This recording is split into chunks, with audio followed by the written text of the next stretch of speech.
अरे ओ मेरी कामचोर बहू, आज चाय कितने बजे तक दोगी या चाय मिलेगी भी कि नहीं।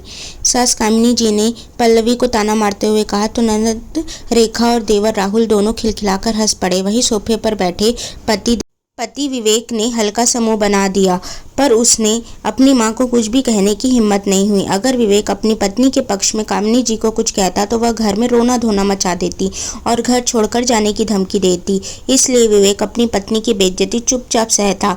दरअसल कल मामा ससुर के आ जाने के कारण पल्लवी को खाना खाते और किचन समेटते हुए रात के 1 बज गए, जिसके कारण सुबह उसकी जल्दी नींद नहीं खुली। और पल्लवी की सास को तो बस मौका चाहिए था उसे ताने मारने का, जो उसे मिल गया। पल्लवी की सास पल्लवी को ताने देने का कोई मौका नहीं छोड़ती। अब तो सास का देखा देखी ननद और देवर भी पल्लवी को कुछ भी सुनाकर चले जाते और पल्लवी घर की शांति के लिए उन्हें कुछ ना बोल पाती, क्योंकि उसे पता था कि अगर वह एक शब्द भी बोलेगी तो पता नहीं कब इस घर में तिल का ताड़ बन जाए और घर में अशांति फैल जाए। इसलिए वह चुप ही रहती। पल्लवी को अपने पति विवेक के कारण भी चुप रहना पड़ता, क्योंकि विवेक कभी भी पल्लवी का साथ नहीं देता था। इसलिए सभी लोग की हिम्मत बढ़ गई थी कि वह पल्लवी को कुछ भी कह दे। एक दिन की बात है, दोपहर के 3 बज रहे थे। पल्लवी जैसे ही खाना खाने बैठी वैसे ही राहुल कॉलेज से आया और तुरंत किचन में देखते पल्लवी को वह बोला कि भाभी थोड़ा मेरे फ्रेंड्स आए हैं तो खाना छोड़ो और उनके लिए पोहा और चाय बना दो। तो पल्लवी ने कहा कि देवर जी 10 मिनट रुक जाइए, मैं खाना खाकर बना दूंगी। पल्लवी ने जैसे ही ऐसा बोला, देवर राहुल ने एक जोरदार थप्पड़ पल्लवी के गाल पर जड़ दिया और कहा कि आजकल लगता है तेरी कुछ ज्यादा ही जबान चलने लगी है, अपनी लिमिट में रहकर बात किया कर मुझसे। थप्पड़ खाकर पल्लवी थोड़ी देर के लिए सहम सी गई और उसने खाना छोड़ दिया और अपने रूम में चली गई।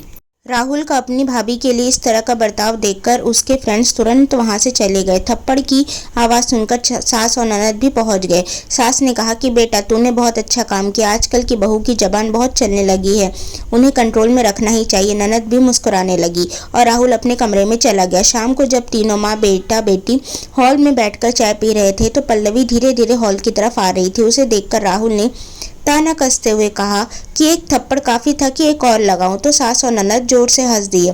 पल्लवी राहुल के सामने आकर खड़ी हो गई।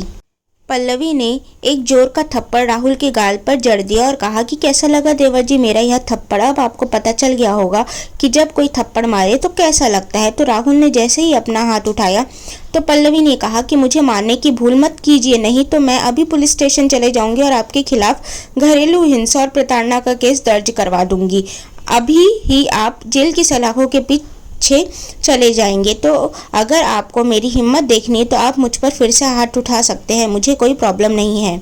इतना बोलकर पल्लवी अपने रूम में चली गई। शाम को जब विवेक ऑफिस से घर आया तो सास कामिनी जी ने रो रोकर उसे बताया कि तुझे पता है आज तेरी पत्नी ने तेरे छोटे भाई को जेल में भेजने की धमकी दी है। देख उसकी इतनी हिम्मत बढ़ गई कि अब वह मेरे बेटे को जेल में भिजवा देगी। अपनी माँ की बात सुनते ही विवेक ने पल्लवी को आवाज लगाया कि पल्लवी जरा हॉल में आना और बताओ कि यह सब तुमने क्यों कहा। तो पल्लवी हॉल में आती और उसने जो भी दोपहर को राहुल ने उसके साथ किया सारी बातें विवेक को बताई। तो थोड़ा देर चुप रहने के बाद विवेक ने कहा कि पल्लवी तुमने जो किया बहुत सही किया। ऐसा किसी भी व्यक्ति की इतनी हिम्मत नहीं हो सकती कि मेरी गैर हाजिरी में वह मेरी पत्नी पर हाथ उठाए।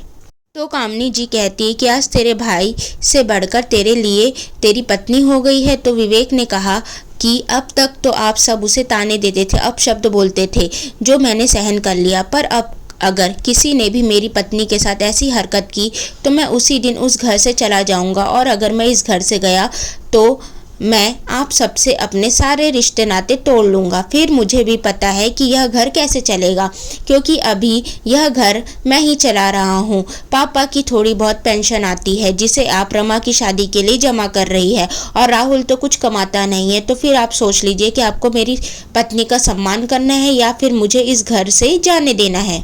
तो कामिनी जी कहती कि पता नहीं इस कलमुही ने तुझ पर कौन सा जादू कर दिया जो तू हमारा साथ ना देकर इसका साथ दे रहा है।